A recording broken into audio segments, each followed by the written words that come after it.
people can start recording now as well. Cool. Welcome everyone to the whole of community meeting for Earth Observation Australia. I'm Stuart Finn from the University of Queensland.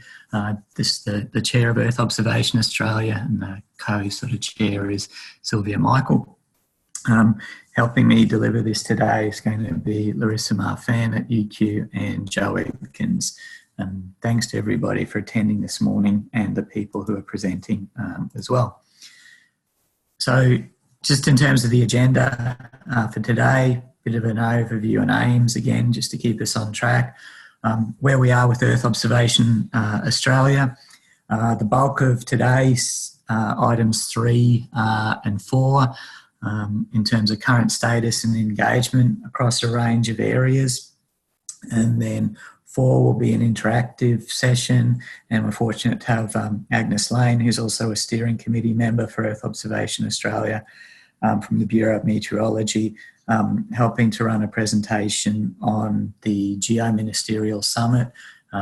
Geo is the group on Earth observations, and that'll be in November this year. So Emma Lake from Geoscience Australia will present that, and then we'll have a panel discussion and then a close, and we'll talk about our next meeting on the 15th of August. So just in terms of the aims for today, really looking at an update on where things are with Earth observation in Australia. So looking at the diagram in our plan there, we'll talk about some government activities, particularly at a national level, and hear from the Space Agency, from Adam Clash about that. We'll hear some updates in the research space, particularly from Alex Held in CSIRO, and also some industry updates, both in terms of building capability. So we'll hear from Frontier SI, and we'll continue to profile industry groups. Jasmine Muir, who's the geospatial manager at Astron Engineering in Perth, will be giving a presentation today. There's a lot happening and it's moving very quickly at the moment, so a lot to hear about today. And just a reminder, EOA is here to help us all communicate and understand what everyone's doing. And if we do need to, collaborate and coordinate what we're doing, which is quite important, as you'll see soon, is to help us work together, particularly with the Australian Space Agency, and to help bring together those groups, which I've shown there. Just want to complicate things for a second. That very complicated Venn diagram in front of you is the next version of that 3-tiered version we just saw on the previous page. So previously we were looking across government, research and industry. If we look at Earth observation now, we've got government, we've got research, we've got industry at a number of different levels, and non-government organisations. The black circle in the middle is infrastructure, which is operational and research. EOA's role will continue to be in the middle there, but also the Space Agency has a remit to understand these areas, help them work together, particularly in building Australia's space industry capabilities. So, EOA's role is not diminished at the moment.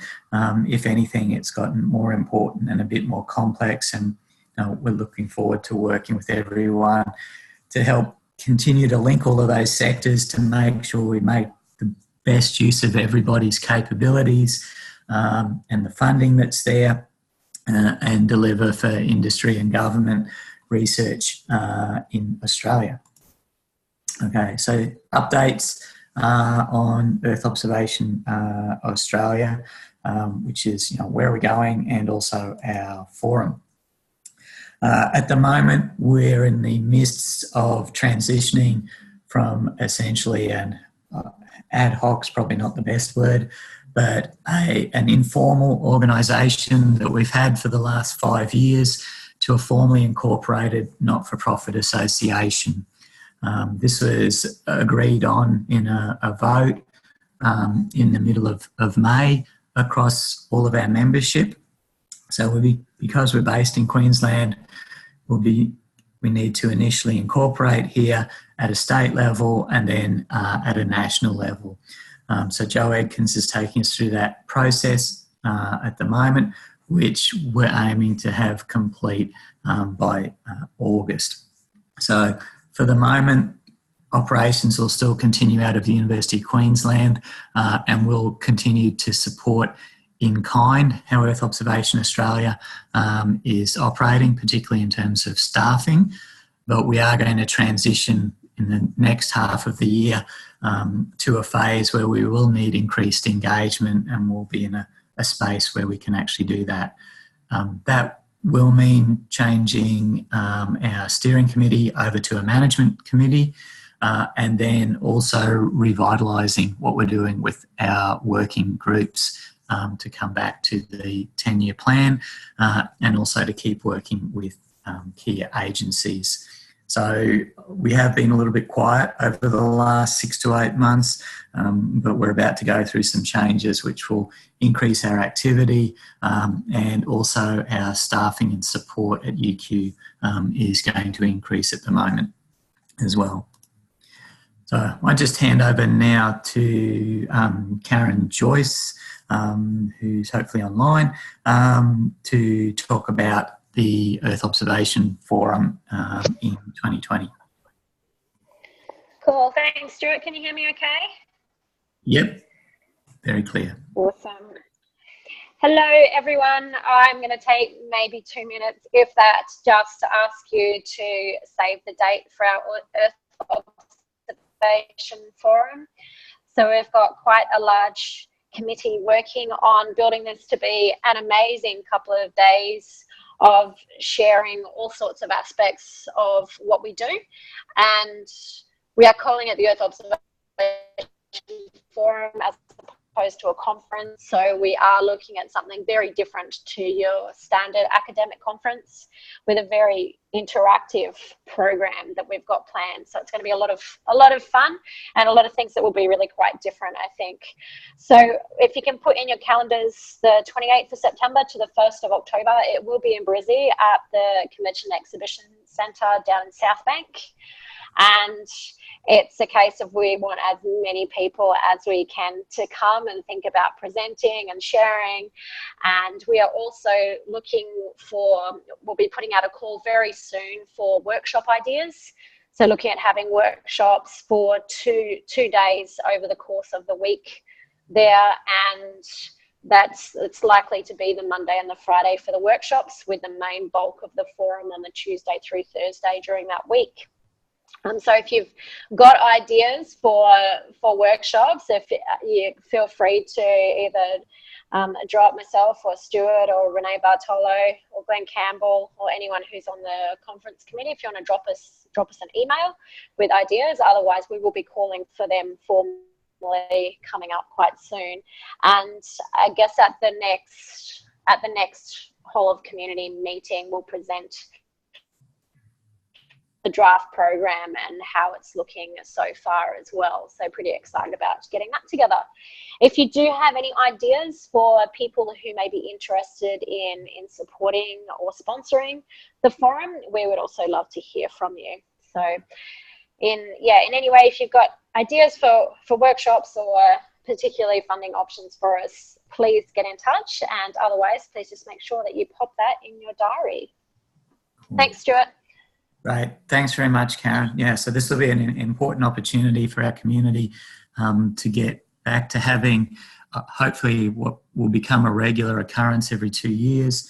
And also, I think doing something quite different, because we have a significantly expanded community in this area, particularly in terms of people who are building these capabilities for using Earth observation data, products and services, but also an increasingly large, section of government and industry and other areas that are using information and products that are coming out of Earth Observation Australia. So we'll post information and that'll include information to help answer the question. I think Eva Rodriguez just posted one there. And it'll probably start on the Monday. So we're also in the process of appointing a conference organiser, and when that's in place, that'll also help with a lot of the material about sponsorship and participating in this. So, yeah. So thanks everybody there. So, okay, next one. Oh, yeah, well, that's just some details on the forum. So it is quite different to what we've been doing before. It's not a standard conference, as Karen said, but I won't dwell on that for the moment. Okay, over to the main parts of today. So updates in terms of what's happening with Earth observation development from Frontier SI, the Australian Space Agency, CSIRO's Centre for Earth Observation, Triple SI from Peter Kinney, and an industry profile from Astron from Jasmine. So I'll hand over now to Frontier SI. So I don't know if it's Eva or Phil doing the presentation at the moment. Oops. Yeah, it's going to be me, Stuart. Okay, thanks, Eva. You can hear me well, good. Yes. Yeah, thanks for the opportunity. I guess over these last weeks, we've really been working in partnership with Stuart, firstly to establish the Earth observation program across SmartSat CRC. So we've been fairly busy in that space. And the other main focus has been on the trial of the DEA lab. So I've got a few slides there. I'm not sure if they've made it your way. Sorry, Eva, I just missed that. Yeah, there are some slides that I sent to Larissa just before. I was just wondering if we can have them. Otherwise, I'll just talk. Okay, what we might do is I'll get Larissa to load. I just downloaded this literally just before we started. Okay. So at the moment, it doesn't look like they're there. Atoms are there. But I'll arrange that. Do you want me to share a screen, perhaps? If you can share, I'll stop sharing mine. And if you're able to share your screen. Let me see if I can pop it through because it will make everybody's lives easier. Great, thank you. And while you're doing that, Eva, Stuart, could you just make sure that my slides are also coming up after Eva's too, please? That'd be great. Yeah, I just checked, Adam, they're there. Perfect, thank you. Cool, thank you. Perfect, thanks, Eva. Okay, so can you see that? Yep. All right, so I'm just going to move through these. If anything funny happens your way, just let me know. All right, so I just want to briefly talk about DEA Labs and what we're doing there. So to give some background, this is the work we've been doing at Frontier SI with Geoscience Australia around Digital Earth Australia and the industry consultation.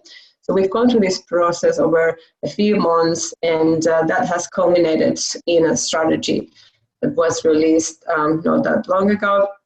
The process has been around engaging the community, starting with 30 interviews with some of the leaders on the spatial sector and Earth observation and other application markets, and then we run a number of workshops across the country and a number of webinars as well, because we realized early on that there was a lot of misunderstanding around what Digital Earth Australia was, what the capabilities were, how could people access the data, the products, and the engine and the site, and so much. So we ran all of that. There are a number of materials that have been produced. So if you haven't had a chance to come across that, I welcome you to go to the website there at the bottom, from frontiersi.com.au opportunities DEA, because there's a wealth of material there that you can browse through to get familiar with what DEA is at the moment and how you can start using it in different ways depending on your level of experience. The strategy, we work very, very closely with Geoscience Australia to create this as well. So as much as this came from all the input that we got from the private sector, because this is an industry strategy, so we really want to hear the voice of the industry. Geoscience Australia has fully embraced this and it's running it. So everybody is aligned, and the aim is to really try to increase the use of Earth observation data and start to lower the barriers to its exploitation in Australia by Australian businesses. So there are 3 areas of focus. The first one is around the data and the technology, which is about making sure that the technology that's developed is done in cooperation with industry. So we start having a lot more integration, a lot more interfaces, so that the data that comes from the EA and the products are things that people can trust, they're available, they're current, and they respond to user needs and problems.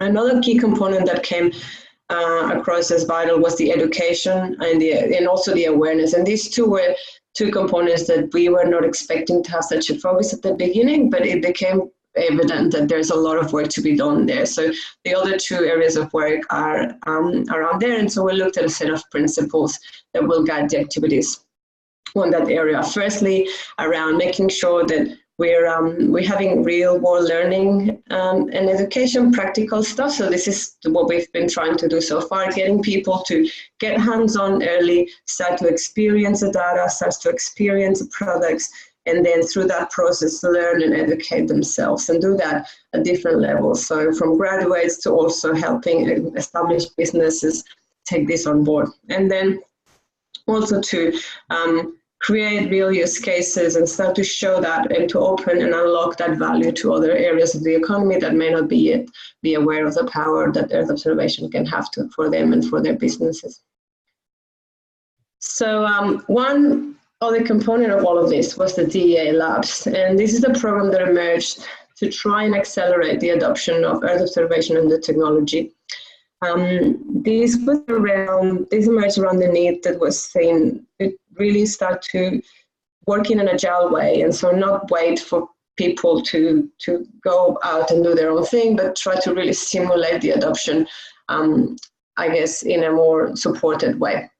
So this is a small incubator program. We've just started the round one, where we are going to fund 3 projects with $50,000 maximum per project. This first call is being run by Frontier SI, and it's a bit of a test to see how this program works and what are the things that work and don't. So one of the premises of the strategy is to make sure that we try new things, and then we learn, and then we reiterate, and we make it better.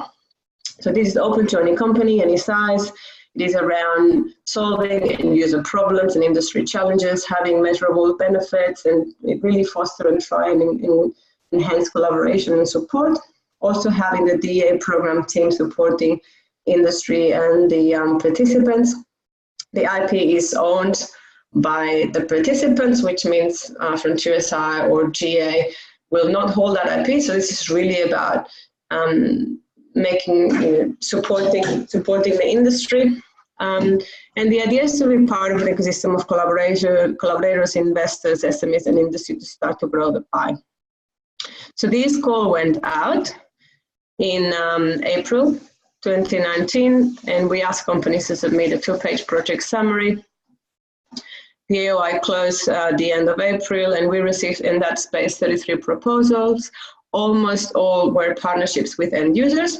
We went through a process of shortlisting throughout mid-May, where 8 projects were shortlisted and invited to submit a full proposal, and each proposal has been assigned a GA staff available to help them with the feasibility from a technical point of view, but also from a sort of business case point of view, because one of the components of this call was to make sure that there was sustainability after the end of the project.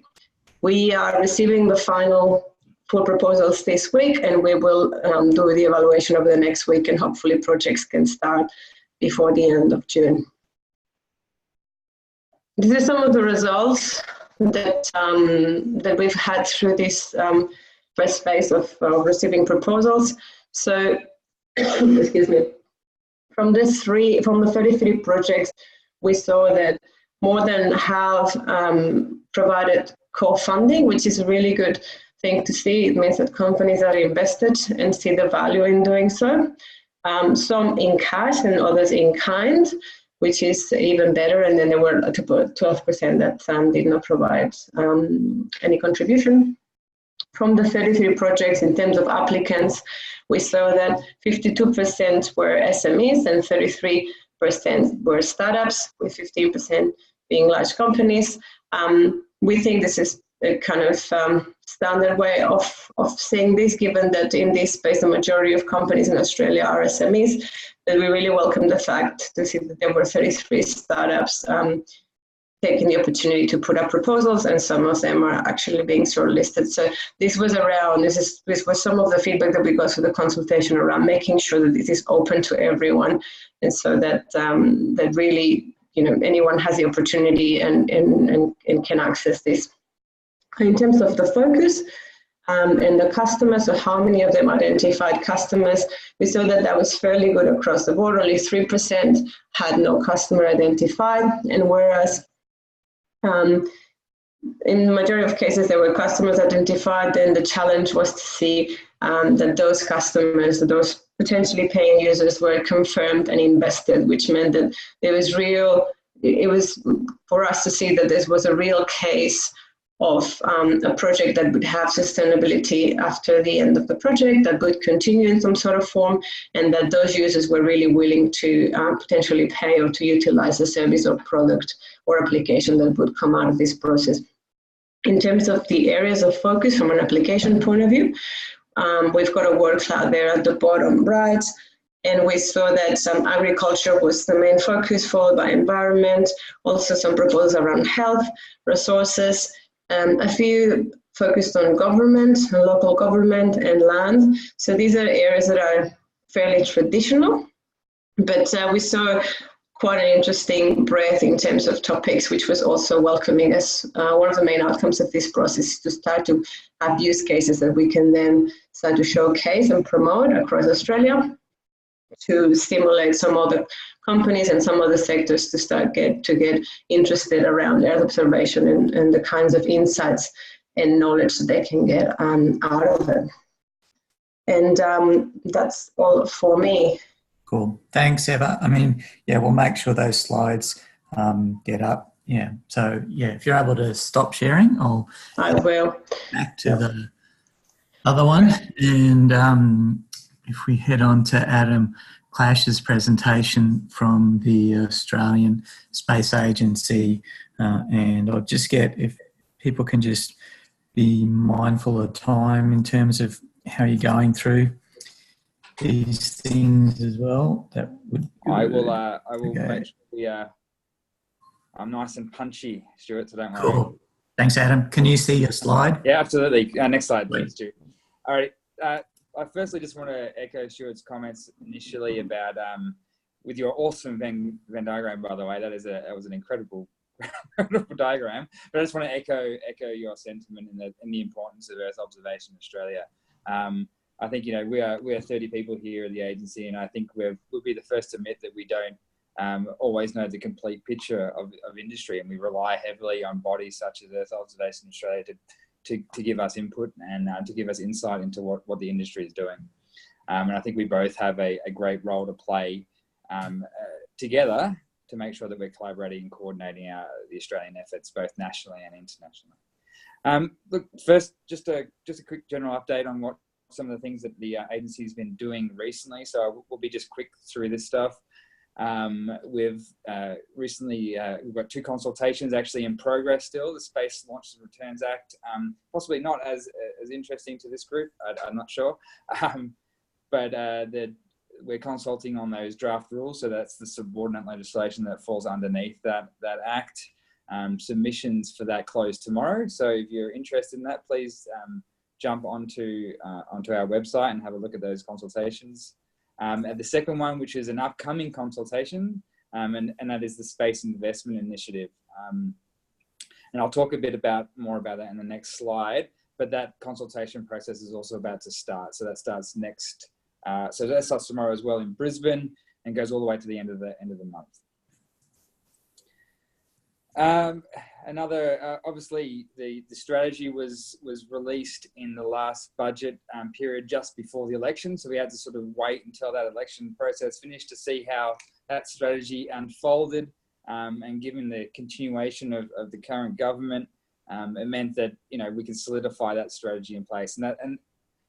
And as I sort of put a picture there, it's really based on those four strategic pillars of the agency, and that's talking about our coordination role in opening doors internationally and being that one voice for Australia for civil space activities. It's also about building national capability in those areas of competitive advantage that we have in Australia. So that's those priority areas that you've all read and seen. It's also about being a responsible country, both domestically and in space. And lastly, also that inspirational piece is about trying to inspire that next generation workforce in Australia. But so obviously that continuation government means that's a document now that we'll take, and it'll be that overarching guide for the agency. But the next steps underneath that strategy will be obviously road mapping those individual sectors to try and find out where those capabilities and gaps exist in Australia, and understand how the agency can plug in and play into those areas and try and foster our capabilities and open those doors internationally. Some other things that are of potential interest to the group. Obviously, there's the 50th anniversary of the moon landing. This is coordinated heavily by the CSIRO and Questacon on the federal side of things. And I know that every state and territory has a lot of activities, but the agency will be supporting in every possibility that we can. And obviously, another big important event will be IAC towards the end of the year for the agency. Joe Andrews, I think he's on the panel later on today, and hopefully on this call as well at the moment, is organising a lot of those efforts at IAC. And if anyone in this conversation here today wants to partake or participate or get more information about how you can be involved in the Team Australia approach that the agency is doing regarding IAC, please reach out and contact us, and we'll let you know some more information. And I won't go too much into detail about GEO 2019. Obviously, that's going to be on the panel as well later on this afternoon. So that's another big focus for the agency coming up this year. Stu, could you go to the next slide, please? Yep. As I mentioned, the Space Investment Initiative consultations are about to start. This is a $15 million investment over the next 3 years for the agency. So it's one of the first programs to be delivered by the agency. It was announced at the announcement of the agency last year. It's a grant program, obviously, to try and open those international doors. So it's obviously trying to get Australian businesses and industries partaking into international space opportunities. So that's whether that's expanding capability in the sector, or creating jobs or whatnot. But part of this consultation process will be to go to each state and territory and sort of ascertain the current projects or current future projects potentially that exist between Australian industry and international space agencies or international partners, and trying to make sure that this initiative is broad enough to cover the widest range of activities possible. The second one is the Space Infrastructure Fund, which is another future program delivery by the agency, and that was announced in the last budget. And that's a total of 7 different projects, totaling $19.5 million that will be rolled out over the next 4 years, and that includes the Mission Control Facility in South Australia, a space manufacturing capability in New South Wales. Support of upgrading your tracking facilities in the University of Tasmania, some funding towards a space payload qualification facility, also a pathway to launch project, which will support the necessary preparatory work to ensure our readiness for the emerging space launch market in Australia. Also $4.5 million towards a robotics and artificial intelligence command and control facility in Western Australia. And lastly, a space data analytics facility as well in Western Australia. So yes, that's the sort of quick summary, Stuart, of what we're up to. Obviously, if there's any questions, happy to answer them. Cool. Thanks very much, Adam. What we might do is, if you do have questions for Adam, maybe just type them into the chat window at the moment, and we can go from there. So I appreciate that presentation, Adam, and I think this is how we're going to help get information out to a range of groups. I just wanted to highlight something Adam spoke about, which was the Space Investment Initiative, which is open for consultation now. I'll just put up one of the pages there and highlighted, there's some key activities that investment initiative will focus on, as Adam highlighted. The ones in yellow are definitely the ones directly relevant to Earth Observation Australia. I think we do know Earth observation is one of the 8 civil space priorities, and there's some key points there that people can respond to from their organisations or if you think there's an EOA perspective on this, to get in touch with it, to get in touch with us about it. The web page down the bottom, and also the one that Adam gave you, will take you to the page for the consultation. There's meetings in capital cities starting in Brisbane tomorrow, but you can also submit online. So we've got an opportunity to get engaged with this process, and we should use it as best we can. Okay, might hand over now to Alex. Just checking whether you're online or not. Yep, I am. Cool. Okay, no worries. I'll let you get going. Yes, I don't have any slides, so my update will be quite brief. As many of you know, the Center for Earth Observation here in CSIRO has been running for almost a bit over a year. Most of our activities center around supporting different CSIRO groups across the country that work in different business units and help provide access to unique Earth observation data sets. We also manage the NOVA-SAR facility, the satellite radar data facility, and we support and invest in ground-based CalVal infrastructure and activities, as well as very much embedded in the international collaboration front, together with Geoscience Australia and the Australian Space Agency, representing us from Australia's perspective, especially in the Earth observation sphere with international committees like CEOS or the Group on Earth Observation. So my update is really about a few things here. The NOVA-SAR satellite is finishing its commissioning phase.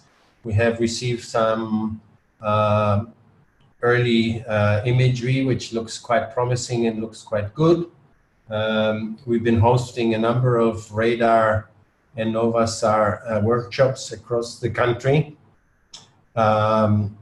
Most of them have been a mix of CSIRO people, but also other agencies and other university groups that have had an interest in radar, and in particular in eventually requesting NOVA-SAR data free of charge. So it's all going well. We expect there's a bit of delay still in some of the commissioning steps that they need to do. So we think that by August now, we can begin to task and request imagery for research projects across Australia or anywhere in the world. The second activity we're currently working on is trying to consolidate satellite calibration activities from across a number of programs and agencies. Both CSIRO and Geoscience Australia in particular are very interested in making sure that we have a long-term solid investment into satellite, Earth observation satellite CalVal, because that underscores the trust concept in particular that Eva was mentioning in terms of Digital Earth Australia. People in governments need to trust the quality of the data and the long-term supply of that data. So a strong national CalVal program is really important from our perspective. So along with that thinking, we're currently thinking about establishing a national level facility for Earth observation, calibration, and validation, which at the moment is called AUS CalVal. Not very original, but at least it says what it does. The idea is to position Australia as the main global satellite CalVal capability for public or even commercial agencies to come to and use to calibrate and to maintain their satellites well calibrated. So you'll hear a bit more on that hopefully in the next few months as we get this going. At the moment, it's just trying to understand who's doing what around the country in terms of satellite calibration, what long-term plans they have in terms of maintaining those facilities and what funding would be needed to maintain those facilities in the long term, as well as trying to understand what are the priority satellite missions we should endeavor to invest infrastructure for to maintain that data well calibrated. So again, it's positioning Australia as a nice, friendly, but also responsible partner in the Earth observation world, initially through a number of calibration capabilities. Something else we're thinking about is, as you probably know, we have a national Copernicus Earth Observation Data Hub service, co-funded with CSIRO, Geoscience Australia, State of Queensland, New South Wales, and Western Australia, and it's running really well. It's bringing across data from all the European operational satellites, the Sentinels, into an Australian regional data hub. From a science perspective, we feel that there's at least a dozen other science missions, either from Europe or the US or other countries, that our science community, not just in CSIRO, would be interested in accessing more easily. And so I'd like to use this forum to begin a conversation about what those data requirements might be, and whether this community feels that there is a need for some sort of data hub or facility that we would need in Australia that would supply access to a lot of these more science-based missions, all the way from spaceborne LiDARs, upcoming biomass mission from ESA, the fluorescence missions, a number of other missions for atmospheric chemistry and things like that. So maybe that's something we can park for now, but it'd be interesting to have a bit of a survey, Stuart, maybe around some of these things as we develop a bit of a plan of how and whether it's important to have a separate parallel hub or connected hub to the Copernicus hub that just serves the science community more than the operational mapping community. Yeah, I think that's, just to respond to that, I think that's a really good point and would help us tease out some of the overlaps. And I think one of the other things as a community that's challenging is how we progress from research ready and tested to how does that then progress either into people willing to pay a service for it and building industry around it, or government delivering it as a public good activity, and to make sure we do that in a way where we don't have one activity overlapping the others, but it's done effectively. Cool. Thanks very much, Alex. Just a couple more comments, if I may. We're pretty tight on time, so if you can. Yep. No, the one is alongside the Novarsar data facility side of things, we're also setting up a radar science program in CSIRO, but it's open to anybody to contribute to that. So we'll get more information for those of you who are interested in radar in general, and see if we can create a bit of a community of practice across the country on radar processing. I leave it there. Thanks. Cool. Thanks, Alex. Yeah, just on that last point, we did have our panel discussion in the last whole of community webinar was about building that capacity, and that's something we're definitely keen to do, given that there's several private companies launching those constellations, and also I assume RadarSat-3 has just been launched. I haven't checked, but yeah, it has. Okay, good. Well, that's good to hear. So some changes there. Thanks very much, Alex. Might just go to Peter Kinney if you're online. I knew you were going to be there a bit later. Yeah, I'm here. Okay, great. So just a quick introduction. So we do try to maintain the linkages with the professional and business associations. So two of those, so Surveying and Spatial Sciences Institute, which has a remote sensing and photogrammetry commission, so that Peter will talk to briefly. Our other contact here is usually the Spatial Industry Business Association, but Deanna Hutchinson's an apology for today. So, Peter, if I hand it over to you for a quick update. Oh, sure. Maybe I didn't prepare for the SEBA, but I can certainly do SSSI, and I'll be very quick. Sure.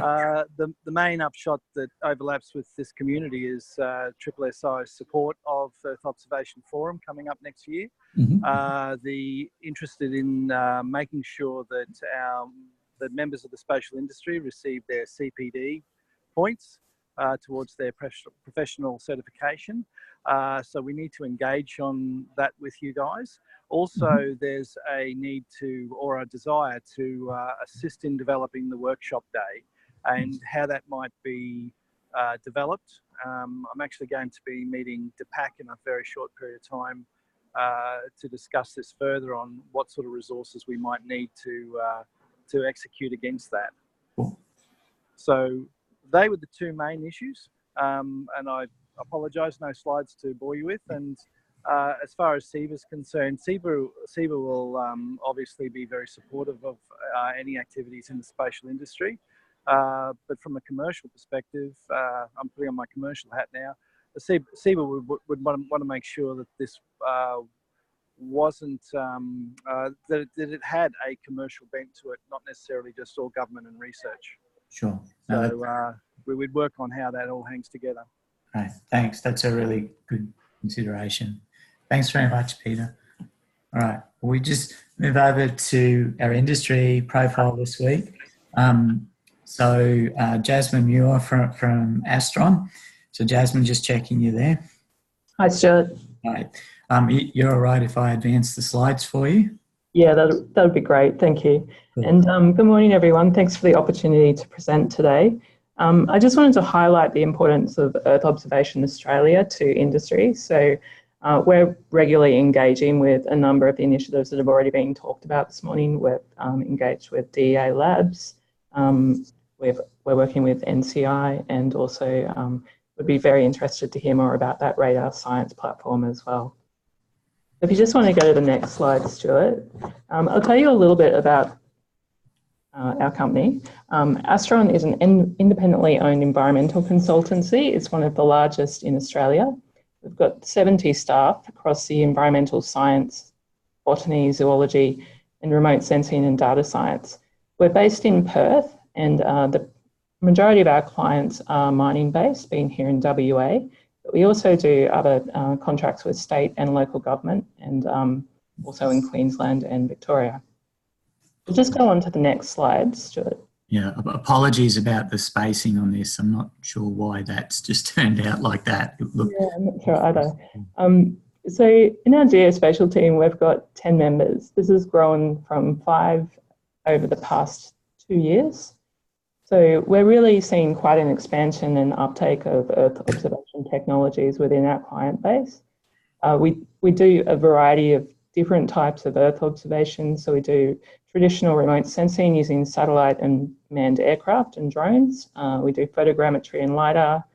We're continually seeing new applications for machine learning and deep learning. So we're progressing into that area quite a bit at the moment.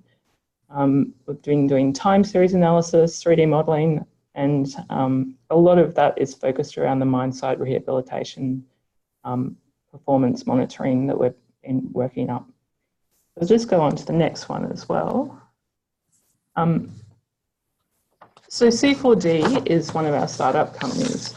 At the end of the mining boom, we saw that there was a real opportunity to increase our remote sensing capacity and engage with clients who are looking to reduce costs. And out of that came the drone acquisition imagery for monitoring. And C4D has been working in mine site monitoring, but also they've branched out into the infrastructure survey side of things, and that's where they're concentrating on at the moment. So if you move on to the next slide, I'll show you some examples of what they've been doing. They've been creating 3D models, and the idea behind these is that you can deliver them to the client and they can examine them on the desktop so that they don't need to go out into the field and actually have people on the ground doing the inspections. So what that's doing is it's improving safety and it's also reducing costs for the clients. You wanted to go on to the next one. One of the other areas we've been working in is photogrammetry with forestry. So this is an example of a project we've been doing with a forestry plantation, identifying seedling survival. We've been using machine learning and also a more traditional classification approach, but what we're trying to do here is identify each tree from UAV imagery and determine the density of plantings so that the client can go out and replant in areas where there hasn't been successful germination. What we do is we provide locations of each individual tree and the client is able to work with those. So just next slide, please. If you just want to, thanks Stuart. So we actually have another startup company as well called eMapper. And this was based around clients' need for an online interactive data platform. What we do is we produce interactive analytics and reports as well as displaying the spatial data. Each client is given a separate login, so they have a discrete domain and they're able to access their data from any web browser.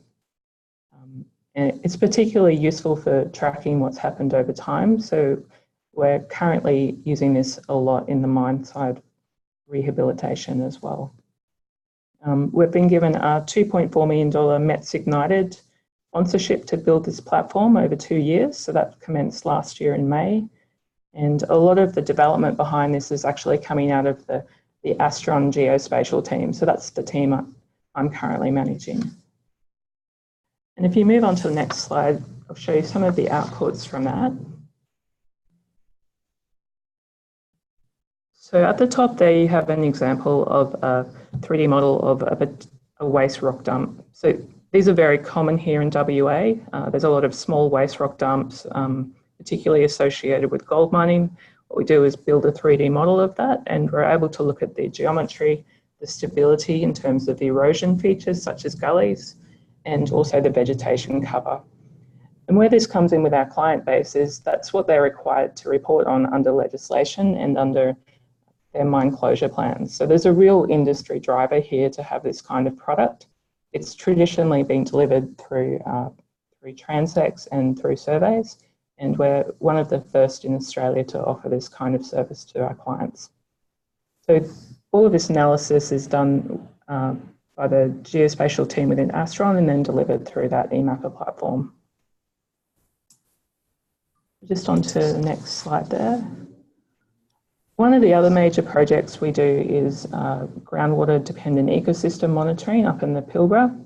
So we have a number of clients who are required to monitor impacts on these systems through their environmental management plans. We have discharge large amounts of water coming into these systems, which can potentially cause increased growth or potentially also cause canopy loss in the vegetation.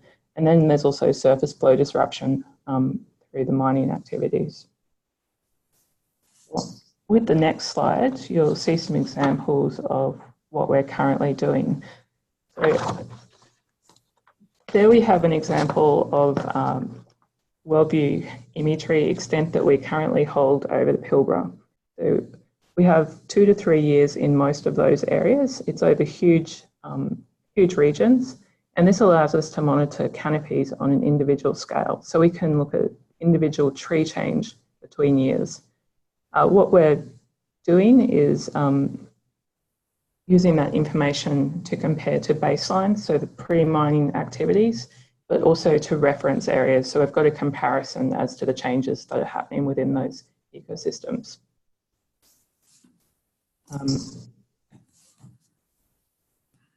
In a lot of cases, we also have aerial imagery, which goes back to 2006. So we're building up a really good time series of what's happening within the landscapes. We've been using machine learning approaches to individually classify the groundwater dependent trees and also in some cases down to the species level where we have field data as well. So this program is complemented by quite a large field program where we still do use the traditional transect approach, but that information is feeding into the remote sensing as well.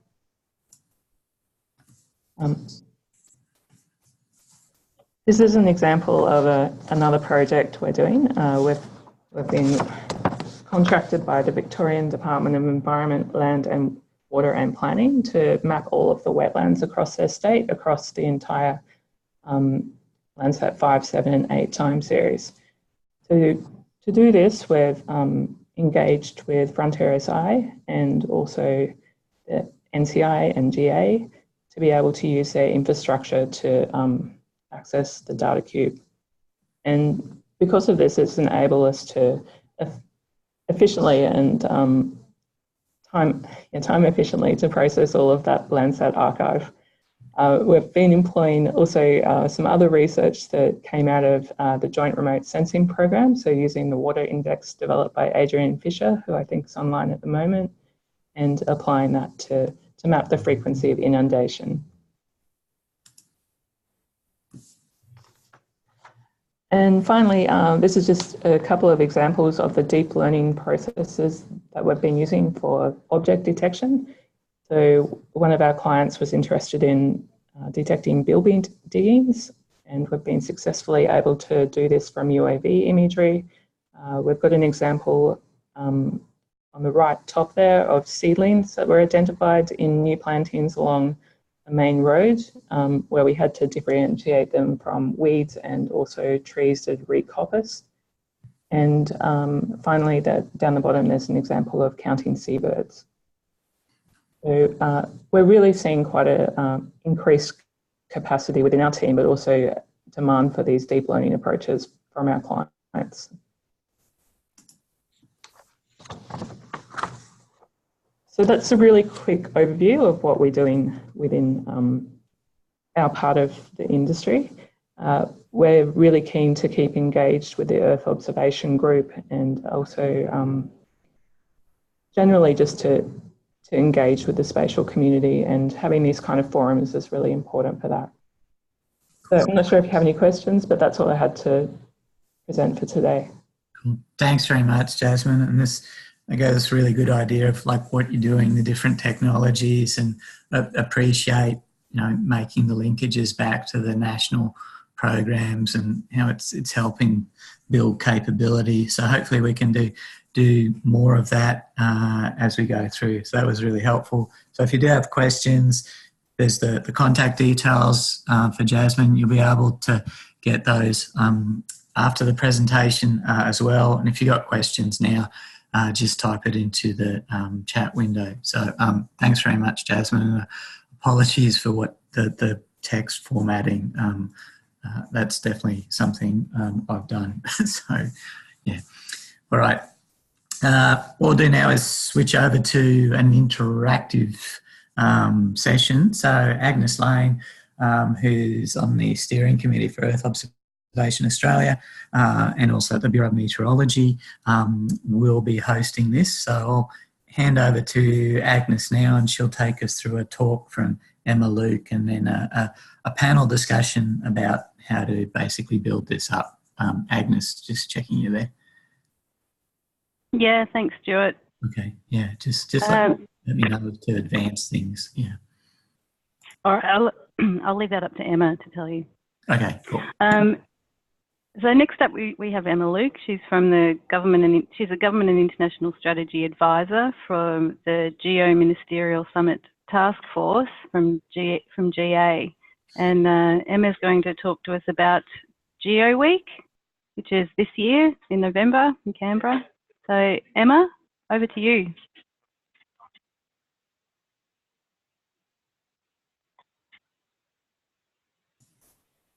It would help if I unmute myself.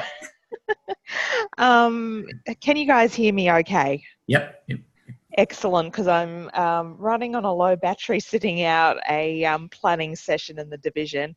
And by the way, thank you very much for giving me a great excuse to duck out of that one. I very much appreciate it.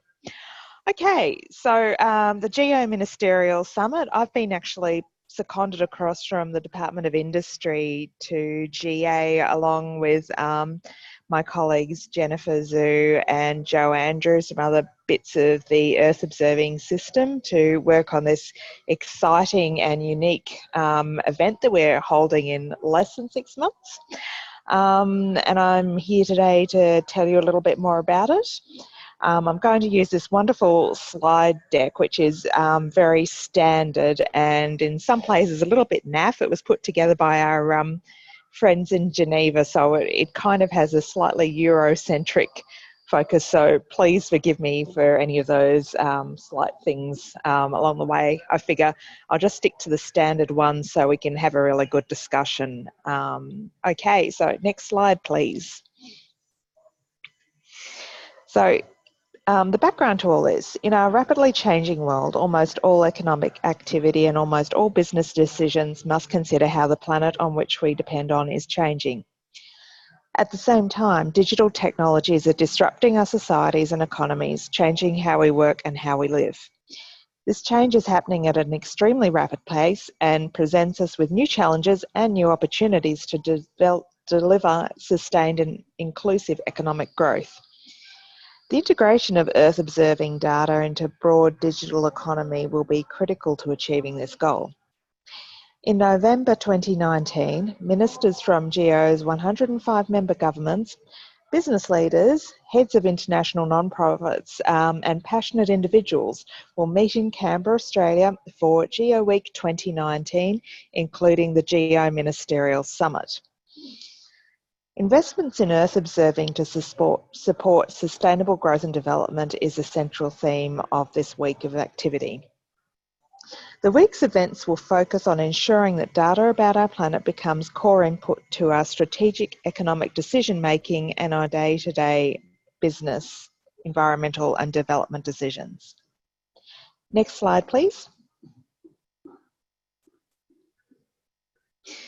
The summit will also provide a platform for ministers, businesses, the philanthropic community, non-profits and other stakeholders to demonstrate their commitments to accelerating the delivery of the strategic plan adopted at the 2015 GEO Ministerial Summit in Mexico City. A range of opportunities will be provided for ministers and others to highlight their capabilities and announce new actions in support of GEO. And I might just flag here that 2015 was a very significant year, not just for GEO, but it was also the same year that the Paris Climate Agreement, the Sendai Disaster Resilience Framework and the Sustainable Development Goals were all announced and ratified. And in 4 years, we've certainly come a long way on multiple fronts against those agreements. And so it's a really great point in time for Australia to be hosting this summit. So in 2015, ministers adopted a new strategic plan for GEO focused on these key engagement priorities: sustainable development, climate change and disaster risk reduction. GEO's efforts in these areas support these three global commitments. As I mentioned earlier, the SDGs, the Paris Climate Accord and the Sendai Disaster Framework. The GEO community has completed its realignment to these new strategic priorities and is now structured for action. The broad discussion on implementing the three global agendas has matured, both at a global level within the formal UN institution, but most critically at a national and community level. The action required is clearer. Next slide. The business case for Earth observation as a driver of economic growth has become clearer in the minds of those outside the Earth observing community. This means that new investments and actions in GEO can be explained in terms of the return on investment. Next slide. So GEO Week will include a dedicated industry track for the world's leading tech, space and geospatial companies to come together with business that need Earth observing enabled digital products and services. A series of events worth attending in its own right The track will enable businesses to promote their capabilities, to network and create the partnerships, and to make deals and announcements.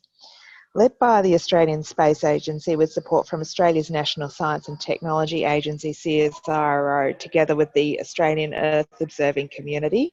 The industry track will include Geo Week exhibition, networking events, pitch sessions, and the facilitation of bilateral meetings. And I just want to add a little note here to say that Joe, Jen, and a few of the others have been working really hard on scoping up the activities for Industry Week, and for the industry track, and it promises to be pretty special. I think it will be really exciting to deliver, and I think Australia can be really proud of it. Next slide. So Geo Week will be hosted in Canberra, Australian capital city. The great advantage for those internationally coming to Canberra is that visiting ministers can engage with their Australian counterparts and establish productive working programs around their commitments to the summit. The advantage for us, apart from it being our hometown and a little bit easier to organise such an ambitious event, is that for our international partners, it'll be really easy for them to engage with Australia's national government agencies and national institutions, including the newly formed Space Agency. And commercial sector participants will be able to connect easily with representatives from Australian space, spatial and tech industries. And as much as we can, we're very happy to help facilitate and make those connections between Australian Earth observing community and international partners. Just on to the Geo Week program, Week at a Glance. As I noted before, it's a really ambitious program across several days. I think we'll all be exhausted by the end of it, but I think it'll be super productive and useful. If you want to look at it at a very macro level, there are really three key streams targeting specific parts of the geo community. So there's a government and participating organisations component, which Jonathan Ross, Stuart Minchin and myself are kind of leading on Australia's behalf, the design of. So this is the Geo Plenary, the Ministerial Summit and a Ministerial Roundtable event. We're working very closely with the Geo International community on the design of that. If you're interested, you can actually go to the website and look at the ministerial and plenary draft agendas. They are there on the website. You just have to look under some of the menu settings. As I mentioned before, there's a fabulous industry track led by Joe Andrews at the Space Agency. And we also have a third part, which it's called the side events, but I think, again, this is also another really interesting and promising area of the Geo Week program. So we've done a call out for key side events, and CSIRO via Jennifer Zhu is actually leading on our side on that. And these events that are going to be held will be technical in focus, but really look at some big picture issues and opportunities that the Earth observing community can get on board with and actually make some really valuable contributions. So if you have particular questions about the different components of Geo Week, feel free to hit my colleagues up or myself up as you see fit. So the key takeaways for you guys today is that it's a fantastic opportunity for Australia, and we strongly encourage you to get involved. We're taking very much a whole of a system approach. So in addition to Joe consulting very deeply with the Earth observing space community, Jen's quite engaged with the research community, and also Jen and I have been doing a lot of engagement across the Australian government departments and agencies to help to connect them into Geo Week. And I think that actually pretty much covers it. So that's it from me. Over to you guys. Thanks, Emma. That was great. There's a lot of information there. And I know there's also a lot of information on the website for anyone that wants more detail. We'll move on to the panel discussion. I'd like to introduce the panel. We've got Stuart Finn, we've got Joe Andrews from the Space Agency and Renee Bartolo from the Department of Environment. Just while everyone starts typing in their questions, can I ask each of the panelists just to quickly introduce themselves and maybe very briefly tell us about what their role is in Geo Week or the Geo program or any of the tasks, Geo tasks. Stuart, do you want to go first? Thanks, Agnes. So Stuart Finn, University of Queensland, Director Earth Observation Australia. The engagement I've had with the geo planning so far are discussions with Joe Andrews and several other industry groups on how to reach out to the Earth observation community, let them know what's happening. That's partly why we're doing this today, but then also to start some more direct contacts in terms of building side events that will help Australian companies get exposure internationally and build their capabilities, because this type of partnership is something that's becoming more common elsewhere around the world. Thanks, Stuart. Joe, are you online?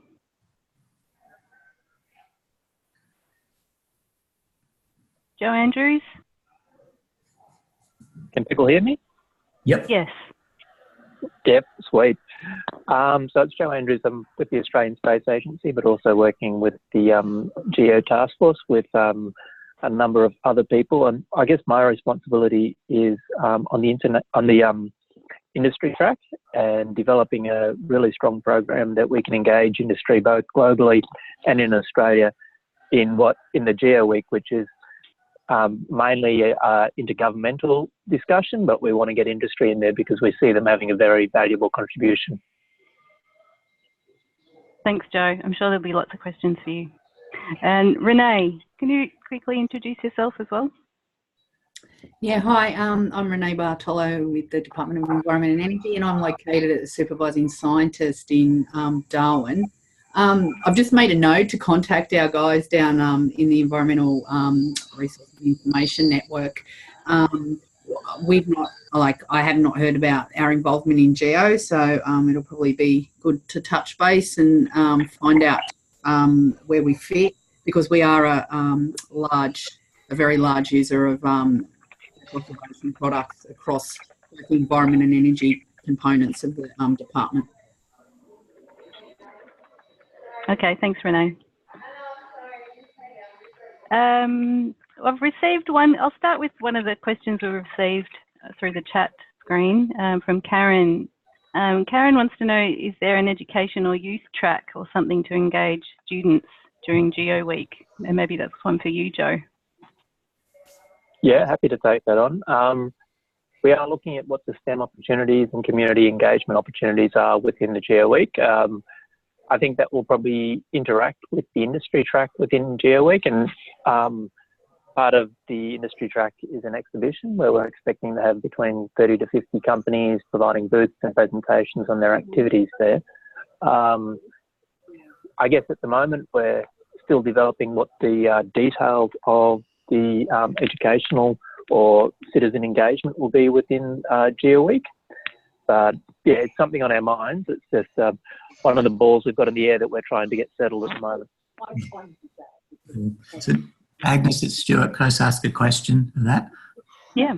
Yeah, yep. I think that's a good point, Joe. I think one of the challenges in this area is the type of careers that people would take to work in this space. So I noticed Emma also pointed out that there is actually a youth program here as part of this. But I think it would be good if there's some consideration in that, either the side events or the industry track, as to, something that shows what career options are for working in this area, because there's a whole range of ways to get in, from whether it's the sensor sort of engineering point of view, the building the applications like Jasmine just showed, or if it's groups in government and industry that are actually, using building products to make decisions. So having a career type thing would help. So maybe if there's a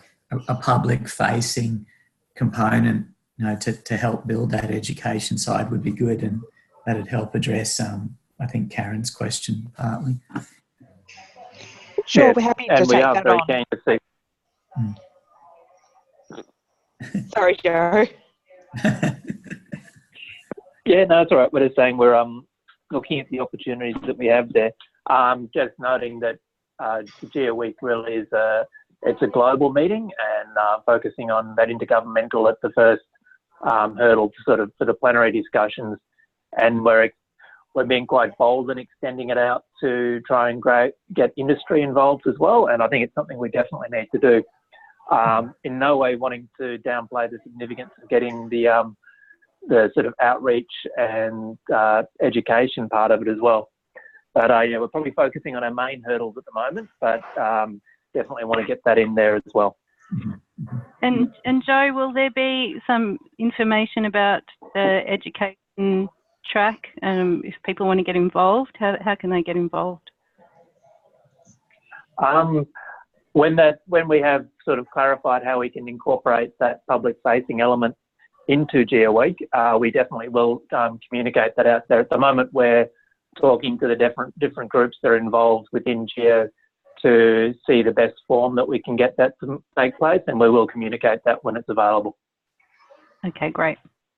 You can always contact any of us at any time, and we'll try and channel any queries to the right people, though. My question is on the side events. I know that there was a formal application process, which I think closes in a couple of days, but there's also an opportunity for whoever wants to have a sort of non-official side event. Is that right, Emma? And that's Yep. still open. You can still organise a sort of non-official side event. Absolutely. So we actually have many layers of side events, and this is where my colleague Jen Zhu might want to give a little bit of an explanation on how it works. Sure. So we have quite a few different tiers of side events. So the ones that have the closing date for this Friday, they are the key side events, or what we call our kind of flagship or official side events. And these ones are meant to be very highly collaborative, highly interdisciplinary, international. So we're looking for a lot of different partners, different countries, different partner organisations to collaborate together to organise an event. And we do want these events to be aligned to the Geo Work Program and the strategic plan. So they're very of high interest to a lot of the Geo community. We do have a bit of a selection process for these because we decided that we're going to run a small number of these events. We're not having too many in parallel, and we do want to guarantee good attendance. So we do have 12 of these, and once the application's closed, we'll be going through a bit of a process to determine which 12 will be the ones that are branded as the key side events. These ones will have a lot of promotion by Geo and a lot of logistics support. The next few tiers down are other options to run side events. So we've got what we call targeted side events. These ones are still very relevant to the Geo community, perhaps not as a high profile as the 12 that we select. And essentially what we're trying to do is to fill up the rest of the rooms available in the convention centre to run these other events that may not be branded as a flagship event. So these targeted side events will be open for proposals after the 12 key side events are announced in late July. Underneath the targeted side events, we do have something called an ideas stage. This is a room that's been booked for the 2 days, and anyone can send a bit of an abstract, an intended audience, to give a 10, 20 or 30-minute slot on an initiative and an idea that is relevant to the Geo community. So this one we're keeping very flexible. You can send in abstracts now with your preferred time and day, but we are also able to sign up people on the spot during the week as well. So we'll have a preliminary program released in about September, but if there are remaining slots, then people are welcome to sign up during the week as well. So these are more the ones that are at the convention centre and are closely associated with Geo.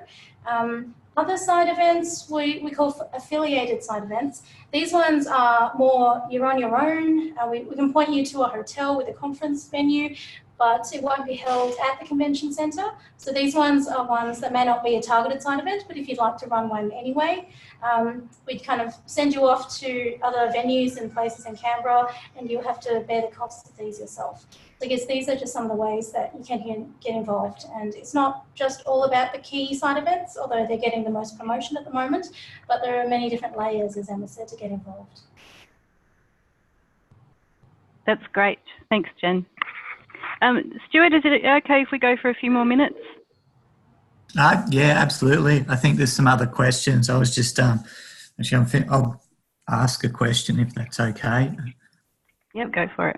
Okay, as a question for Renee, is it worthwhile, do you think, adding in a session in one of those other side events on how drones support environmental monitoring, particularly for government sort of required activities? A lot of the geo partners, do have a range of sort of compliance monitoring activities that use field information and to a lesser extent satellite imagery, and a lot of them are looking at drones. So is it, in terms of bridging that gap between field satellite data, are we well placed to do some sort of presentation on that from maybe a Commonwealth level, particularly in terms of what your group's doing?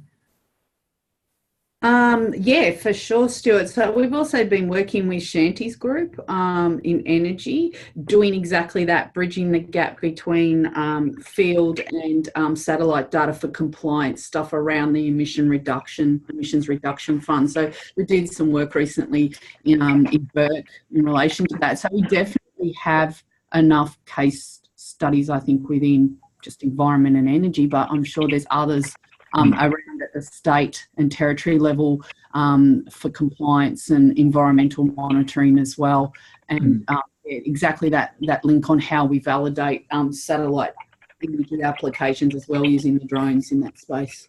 Yeah, I mean, that's actually one that sits, if you look at potential Australian contributions, you've got Commonwealth agencies, particularly the monitoring that your group's been doing, the state agencies, and then from Jasmine's talk, you've seen there's private companies, and that's a nice one that people, I think, who are getting into it sort of scratch their head about a bit. So cool. Yeah, thanks, very good link. Happy to help organise something around that as well.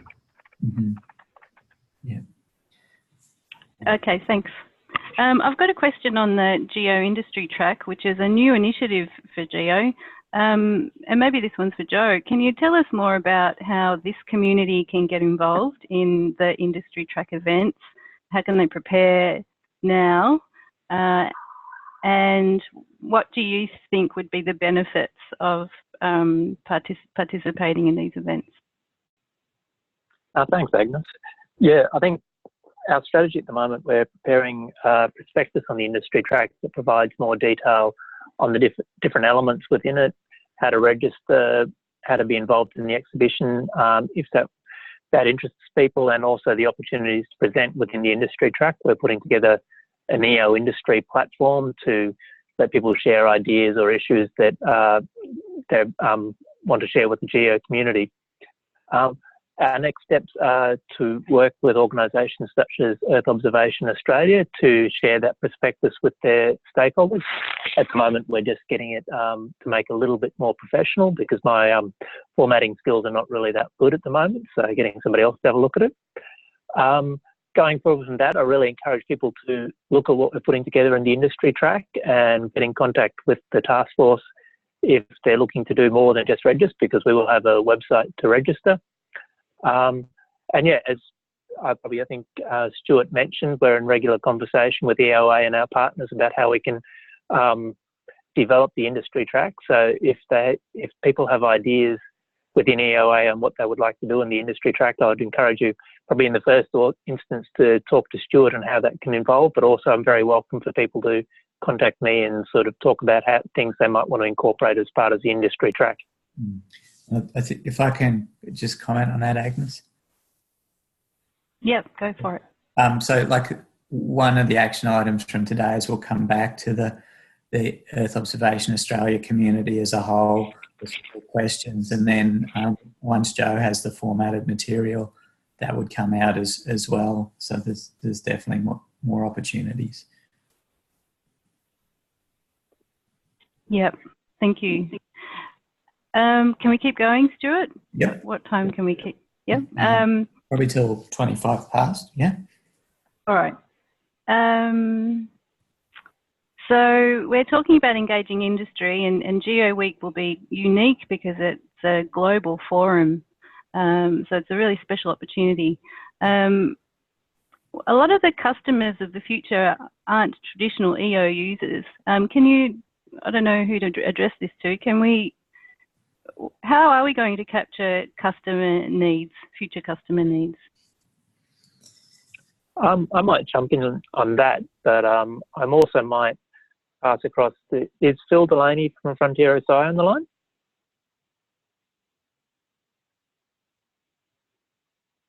So Phil, within Frontier SI, he's been also in the calls where we're talking about developing the industry track, and he's proposed in one element that sounds very exciting about talking to the broader economy about sort of how the problems they're facing and how EO could probably possibly address them. And so there's an element within the track that Phil is currently designing and looks very exciting. And I was hoping he might be on the call that he could talk more about it.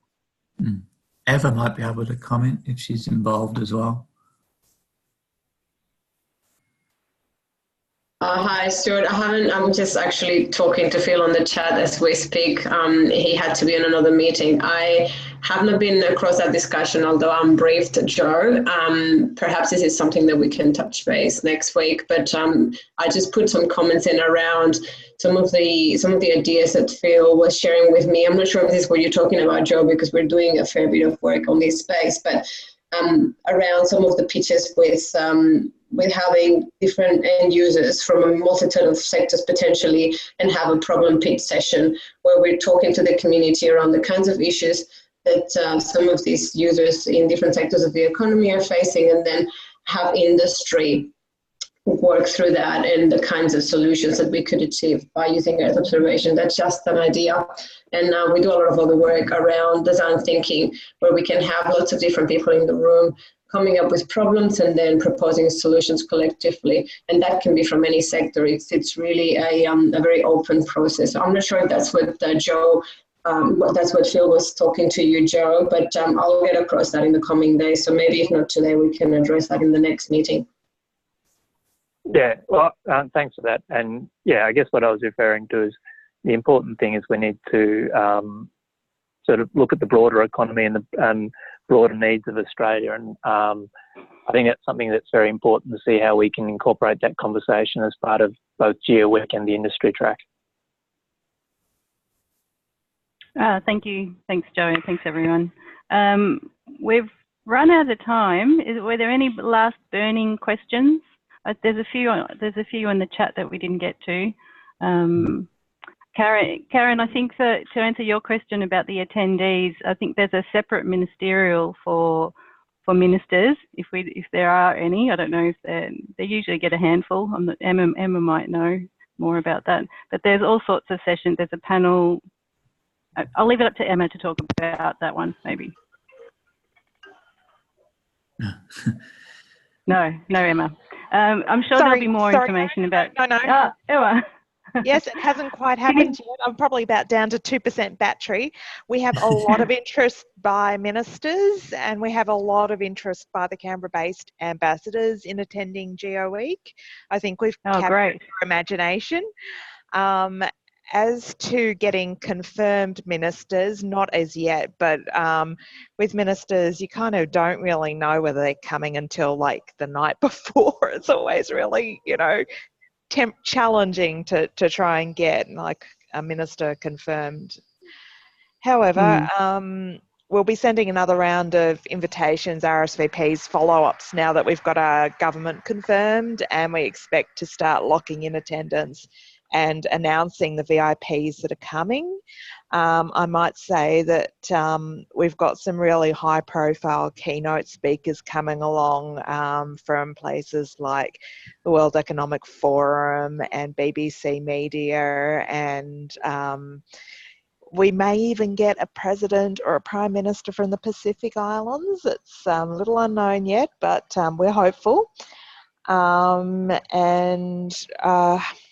I can't even remember where I was going with this, but oh yes, I remember. So there will very certainly be ministers for the 4 co-chair GEO countries. So that's South Africa, China, the US and the EC. So they kind of have to send a minister. With those super science power countries, they will also bring big delegations. So for example, in the past, the US brought the head of NOAA, the USGS and NASA along. So it's even beyond just the ministerial summit meeting itself, the opportunity to connect with the people that are coming to GEO Week is a really valuable thing. But it's also, I think Karen's point was, it's also an opportunity for users to attend, isn't it? It's for users and for EO users and industry and everyone to attend. Yep. It's a really broad community, and I guess one of the things which comes back to what we're trying to do with the Pacific is actually talk to the Pacific about what products and services they want. How can EO help them rather than try and guess what they want and build something and then present it?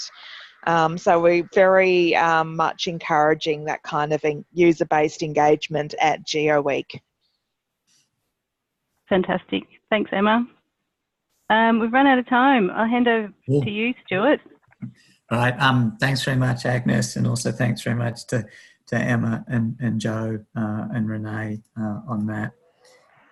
Okay, next steps. There'll be some follow-up points from today. First of all, please take a couple of minutes. I know we're at time to finish that exit survey.